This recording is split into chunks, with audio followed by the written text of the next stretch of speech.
e assim você vai para uma prática real, para uma prática física, uma prática contextualizada na sua brincadeira com os seus amigos, porque você já viu, você já visualizou, você já recebeu aquela informação. Então, pessoas que recebem informações visuais, né, de praticantes hábeis, parece que tem uma boa vantagem em aprender aquelas habilidades, tá? É uma boa estratégia. E aí, quando a gente fala de prática, né, você tem que relacionar isso com a complexidade daquela tarefa, daquela habilidade que você está desenvolvendo ou que busca desenvolver no seu aluno. Saúde, gente. Agora, quando você fala de habilidades com alto grau de complexidade, então vamos lá, por exemplo, você vai fazer um elemento da ginástica artística, um salto na trave de equilíbrio, um salto mortal na trave de equilíbrio. É um elemento bastante complexo. O salto mortal em si ele já é bastante complexo. Se for na trave de equilíbrio, então nem se fala, né? Então vamos dizer que você queira ensinar alguma habilidade que tem um alto grau de complexidade. O que você pode fazer? Você pode dividir essa habilidade em partes. Você pode... Essa aqui são os termos que o Richard Schmidt, no seu livro, ele coloca na 4ª edição. Na 5ª edição do livro, ele já faz um resumão, ele não usa esses termos de forma tão explícita, né? Mas eu gosto dos termos, apesar que a 5ª edição eu achei ela mais acessível, ela mais objetiva, tá? Então você pode fracionalizar, né, as partes de uma habilidade.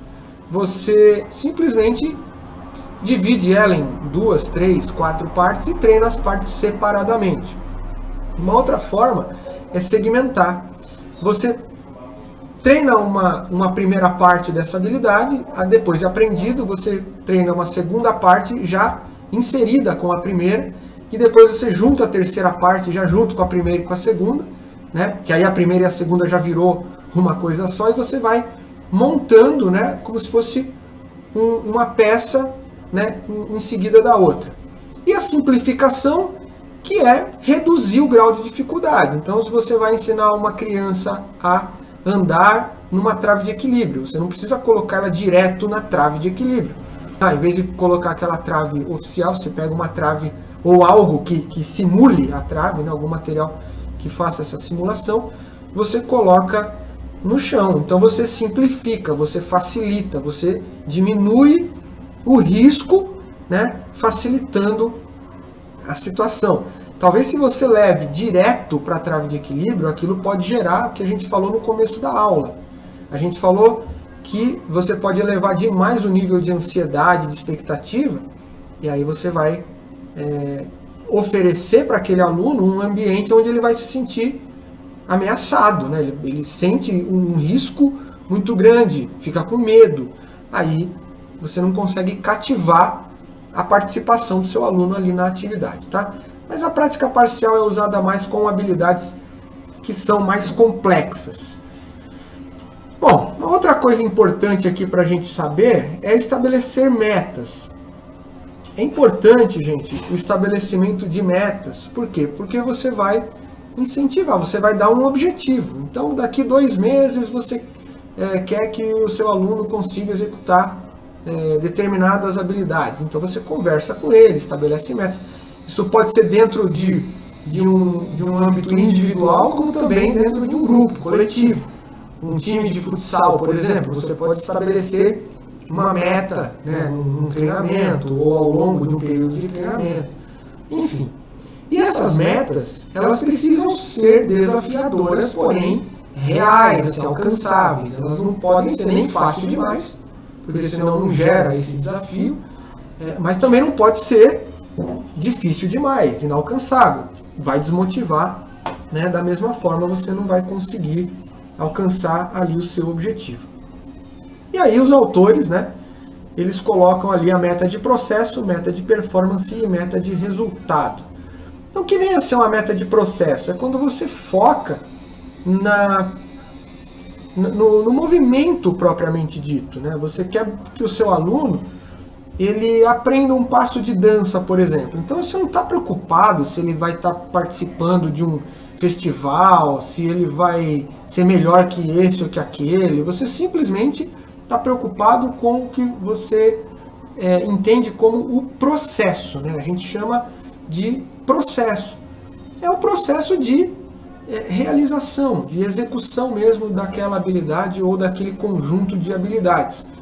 A meta de performance, ela já tem uma relação com o desempenho propriamente dito. Então, por exemplo, você busca um treinamento de um atleta do salto em distância, por exemplo, ou de um iniciante, não importa. Então ele salta lá uma determinada distância. Aí você fala assim, ó, daqui tantos dias ou daqui um mês, sei lá, vamos tentar melhorar 10 centímetros essa marca. Então você está fazendo ali, já estabelecendo um tipo de meta que tem relação com a performance. Ainda não está comparando com ninguém, é uma comparação dele com ele mesmo. E a meta de resultado é quando você busca um resultado esportivo, por exemplo, propriamente dito, né? Então a gente quer ficar entre os 8 melhores daquela competição, porque os 8 melhores se classificam. Ou a gente quer ser campeão. Então não importa se você jogou bem, se você jogou mal. Você quer atingir aquela meta de resultado. Tá? Isso é muito comum em equipes de esportes coletivos, por exemplo, em pré-temporada, quando fazem jogos amistosos. Muitas vezes, né, o treinador, a comissão técnica, eles estão preocupados com o quê? Eles estão preocupados mais com o desempenho da equipe, se a equipe consegue reproduzir as ideias dentro de um jogo, do que propriamente se ele ganhou ou se ele perdeu o jogo.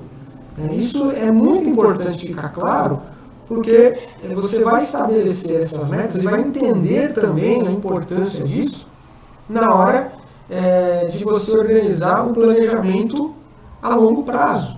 Então, veja, muitas vezes, né, o pessoal critica o time porque perdeu. Nossa, o time está jogando mal ou perdeu, mas às vezes naquele momento, né, ele não está buscando exatamente um resultado, mas ele busca melhorar a performance. O resultado em si fica em segundo plano, apesar que no Brasil isso é meio utópico, né? Eu estou falando aqui, mas eu sei que principalmente no futebol, nos esportes coletivos, é uma coisa um pouco...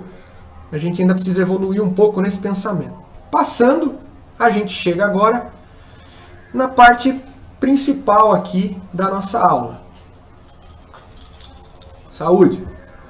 Organização da prática. Antes de começar, é interessante que você saiba que ao longo dos anos, aí, das décadas, o que os pesquisadores se questionaram? Será que se eu organizar a prática de qualquer forma, eu vou ter os mesmos resultados? Pois é, os pesquisadores eles se questionaram e eles montaram formas diferentes de organizar a prática. E a gente vai ver aqui agora o modelo clássico, né, que eles apresentaram ali. Então veja, os pesquisadores da área testaram diferentes formas de organizar a prática. E aí agora a gente vai ver o que esses pesquisadores, em primeiro momento, eles fizeram. É muito importante você entender aqui agora. Por quê? Porque quando você observar as diferentes formas, né, de organizar a prática, isso vai ficar um pouco mais claro. Você vai perceber que esse modelo aqui é um modelo padrão, mas que você pode alterá-los, né, usando o conhecimento, usando a criatividade e buscando uma relação com os resultados das pesquisas que foram realizadas aí durante tantas décadas, né? Então vamos lá, deixa eu mostrar aqui, dar uma arrumadinha aqui no vídeo, mostrar para vocês aqui, ó. A prática em blocos é aquela prática onde você vai pegar um fundamento e vai executar esse fundamento em repetições sequenciais. Depois você pega um fundamento B e treina ele em repetições sequenciais. É um modelo mais tradicional. É um modelo que talvez seja mais conhecido. Não necessariamente ele é o melhor, a gente já vai explicar isso. Então, no nosso exemplo aí, ó, você tem a habilidade A. Aí você faz um bloco, você treina lá, por exemplo, faz 20 execuções da habilidade A. Depois de terminado, você vai lá e faz 20 execuções da habilidade B, 20 da C e assim por diante.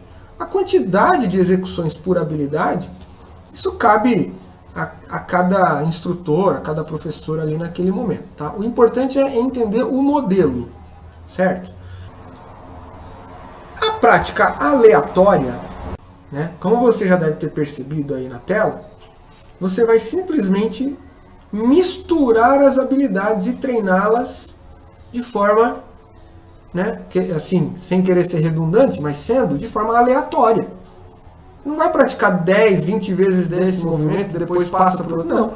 Você simplesmente vai praticando ali tudo misturado, certo? O que os pesquisadores perceberam?